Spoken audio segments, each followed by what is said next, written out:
What's up, everyone? Dave the Data Dude. Today we are going to be talking about dealing with nulls, an introduction to nulls. When I say null, sometimes you'll see in Pandas that it's called NaN. Not a number is what that stands for. NaN, null, none, these are all pretty much interchangeable. There are some slight differences, but for our purposes, when I say null, just know that I'm talking about NaN in our data frame. So let's go ahead and jump into it because this is going to be a little bit of a longer video. So we're going to do import pandas as PD. We're going to do our Pokemon CSV that we've been working with, and we're going to look at the first, we're going to look at the first couple of rows to make sure that everything looks correct, and it does. So in this video, we're going to talk about null, as I said. So we can see in our first 5 sets of rows of data, we have a null right there. So we can do our first function, which is df.dropna, which essentially is just going to say get rid of any rows that have a null value. And we can see here by looking at it, we jump up to Charizard, which is index 6. So it looks like we dropped 2 of them. Looks like we dropped probably Charmander and the next one after that. And then it got to Charizard, which did not have a null for type 2. And it go ahead and kept that, but dropped the other 2. So that's a drop NA by default. It's going to be along the rows.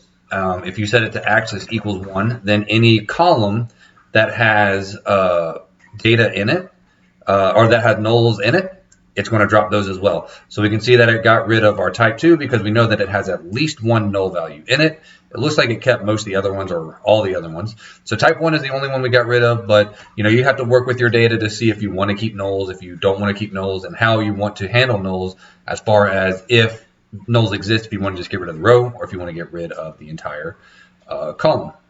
There are a couple other options you have available in here, like threshold is a good one. That basically is going to say how many times does the null exist in order for us to drop it. In place equals false. So in place basically means that I can run this and I can say in place equals false or true. And instead of having to do df equals this again, it will take it and just automatically update the data frame. However, this is allegedly being degraded, so they have encouraged you not to use in place equals false.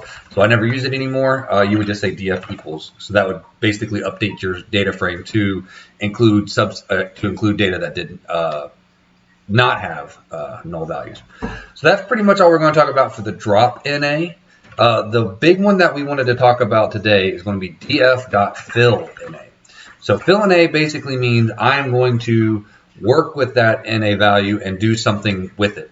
Now you can say something as simple as just a blank right here. And now you can see that our fire Pokemon for Charmander had a null value is just a blank now. You can also do it like this.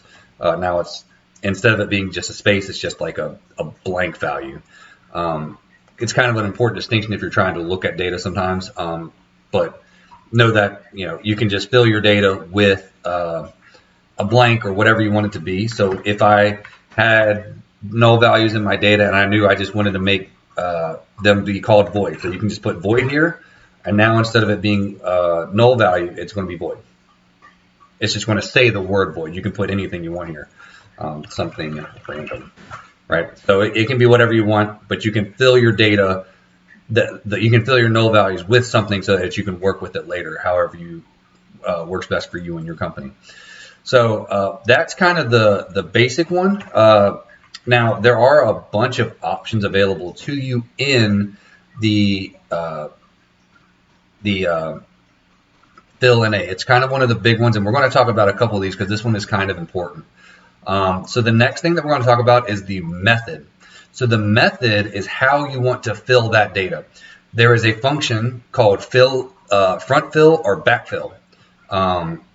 So essentially what that does is it's going to say, if you say front fill, it is going to say if there is a null value here, I want to go until I find another value that is not null and fill it with this data. So let me show you what that would look like. So we've got all of our Pokemon here, and we see we got Charmander and Charmeleon, and they are our null data Pokemon for their type 2, right? So if I said method equals front fill, what is that going to do? It is going to fill, let's do dot head 9 so you can see it. that is going to fill our data, our null data, with the most previous version that had data in it. So we see it's poison, so it's going to be poison, poison. Now, obviously for us, that's not really what we want to do because Charmander, I guess, is a fire type, and that's not a poison type. But it's just to show you that it can do that, and that it'll go down the list and say there is a null value here, fill it with the next thing. And we can keep going a little bit farther with that and say we're going to do 15. We're going to look at 15. We got a couple more in here.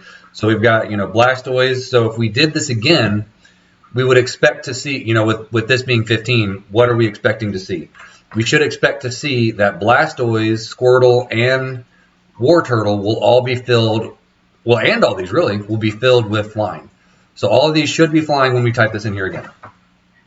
And they are, right? Because it's going until it finds another set of data that is not null. So that one is also null. Let's see, how far does it go? How far will this take us? Poison. So you can see that Weedle obviously has a type 2 of poison. So it filled in all of this data with flying because it was null all the way up until Weedle. And that would look like this here, right? Oh, I guess Butterfree was next, but that was already flying, so it kind of confused us a little bit. But I guess it went all the way up to Butterfree, which is a type 2 flying, so that got a little confusing. But like I said, this is not necessarily something that you would actually do with this particular data set. It's just to show you that you can do that and kind of what it does. Obviously, the same thing would happen for B-fill, which is basically just backfill. That's just going to take everything from the bottom and send it up. So instead of Charmeleon and Charmander being a poison type, right, because they are nulls, and instead of it going down, now it's going to go up. So it's going to go flying, null, null. Okay, there's something here, so I'm stopping.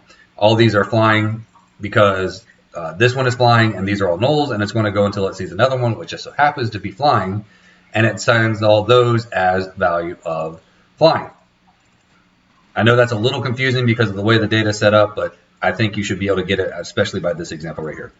Now, let's say that we didn't want to do it by our columns. Let's say we wanted to fill up all our null value horizontally or on the row value. So let's go ahead and take this back to 9, just so it's easier to fill or see. And we see here we still got our method option, but now instead of doing, we need to reset our data. So there we go. Now we see that Charmander is null, Charmeleon is null. We want to do it horizontally. So we'll take this method and we'll just simply tack on an axis equals 1. So now it's backfilling because it's still the B. So it took this data, right, and threw it back behind it because that was null.